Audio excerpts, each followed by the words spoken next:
Today, the Alberta government signed a 10-year framework agreement with the Metis Nation of Alberta.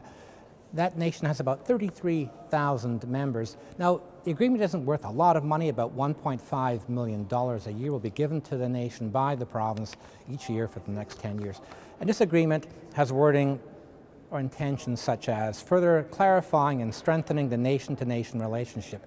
It has kind of vague wording, but that's important though, with the government hoping to work nation to nation with the Métis to help with reconciliation with First Nations in Canada. What's interesting to note though is that this agreement today is not the first of its kind. The NDP is not the first to sign a 10-year agreement with the Métis Nation. This in fact goes back to 1987 when Don Getty was Premier, and he had some groundbreaking ideas to build relationships with the Métis Nation, with the Métis people in Alberta, and he actually signed the very first 10-year agreement.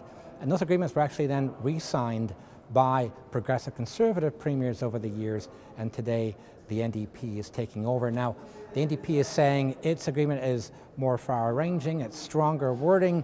The Métis Nation agrees with that, thinks this is really an important step towards reconciliation. But it is worth noting that with all the problems between governments and First Nations in Canadian history, that the Alberta government, historically, going back to the 80s, has done a lot more than other provinces to build relationships with the Métis people, at least. I'm Graham Thomson with the Edmonton Journal.